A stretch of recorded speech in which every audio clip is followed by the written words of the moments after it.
All right, so look at this. Police say a heavily armed man killed himself rather than carry out an attack in Colorado amusement park.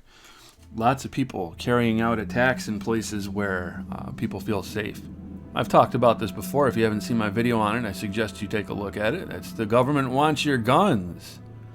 So, if you're not aware of MK Ultra, it's something you guys should look into.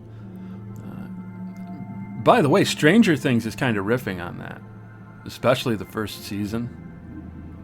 Of course, it's adding the supernatural and the crazy element to it, but, well, it is crazy to begin with. It's just a lot more crazy.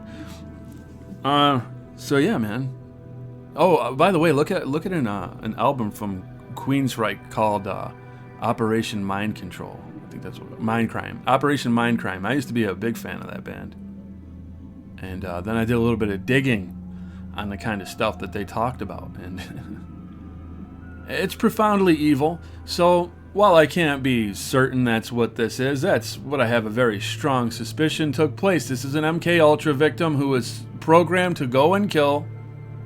They scrambled his brains, and instead of doing it, he took his own life.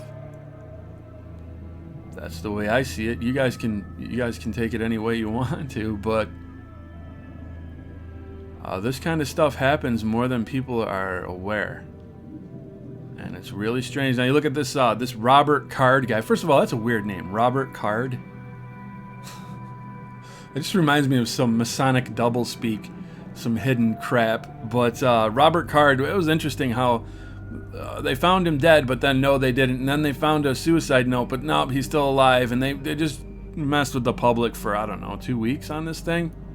Then finally, like, oh yeah, we found him dead, blah, blah, blah. All right, yeah, okay. /doubt. For those of you who are in MMORPGs, /doubt. Yeah, I have serious doubts about that. And as a matter of fact, it's come out that he was in the Marines, or he was in the service. Like a lot of these guys seem to be in the service, and he was an instructor, and yeah, he said he was hearing voices, and he made former threats, etc.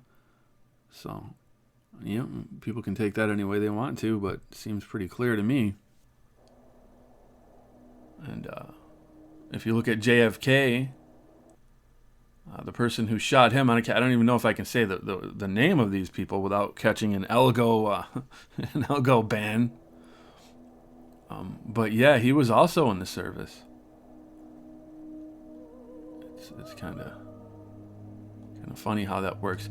But if you take a look at things, you're going to see a pattern that just presents itself over and over and over again.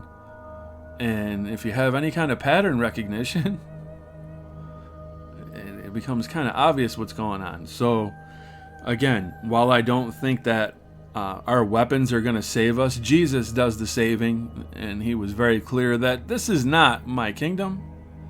If it was my kingdom, then I wouldn't be delivered up to the Jews, that I should be killed, but now is my kingdom not from hence. And I see a lot of people who don't understand Christianity, and they're like, oh, the Jews were a Christ killer. Well, if they didn't kill a Christ, you wouldn't be saved. So y'all need to read Romans 11. I noticed a trend. People are either extreme left or extreme right when it comes to reading that book. And they don't seem to be firmly planted on the rock in the middle where they belong with Christ. If you point out Scripture, especially to Christians or so-called Christians, and you try to rebuke the things that they're saying, especially as pertains to the Jews and how much they hate them, they don't want to hear it. Romans 11 is very clear. Read all of Romans 11. Okay, because people who boast on them are not doing what God said to do. And by the way, God was very clear that you are to love your enemies, to bless them that curse you, bless those who deceitfully use you and persecute you.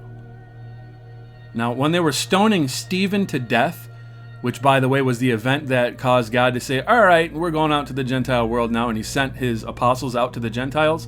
When they were stoning Stephen, as he was dying, he said, Lord, lay this sin not to their charge. That's what we need to aspire to be. Now, that's not easy to do. If people are literally killing you, do you think it's easy to say, oh, God, forgive these people, they don't know what they're doing? It's not easy. How do you do that? You let the Spirit lead you.